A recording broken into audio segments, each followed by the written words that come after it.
Hi friends, నా సైడ్లోకి current లాగించుకున్నాను, కంకర తోలించుకున్నాను.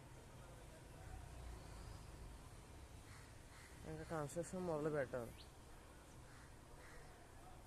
Construction మొదలు పెడదామంటే మా పెద్దని నా సైట్ మీద 3 లక్షలు తీసుకున్నాడు. అది క్లియర్ అయ్యాక పని మొదలు పెడదామని చూస్తున్నాను.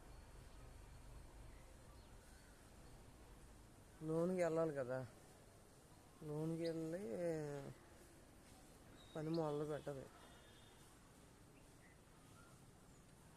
నాకు నా సైట్లో ఇల్లు కట్టుకోవాలనే ఉంది.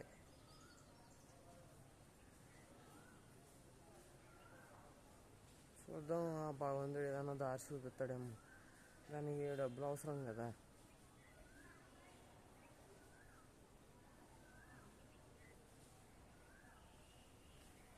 ఇంకా భగవంతుడి మీద భారం వేసి ముందుకు వెళ్ళిపోతామే.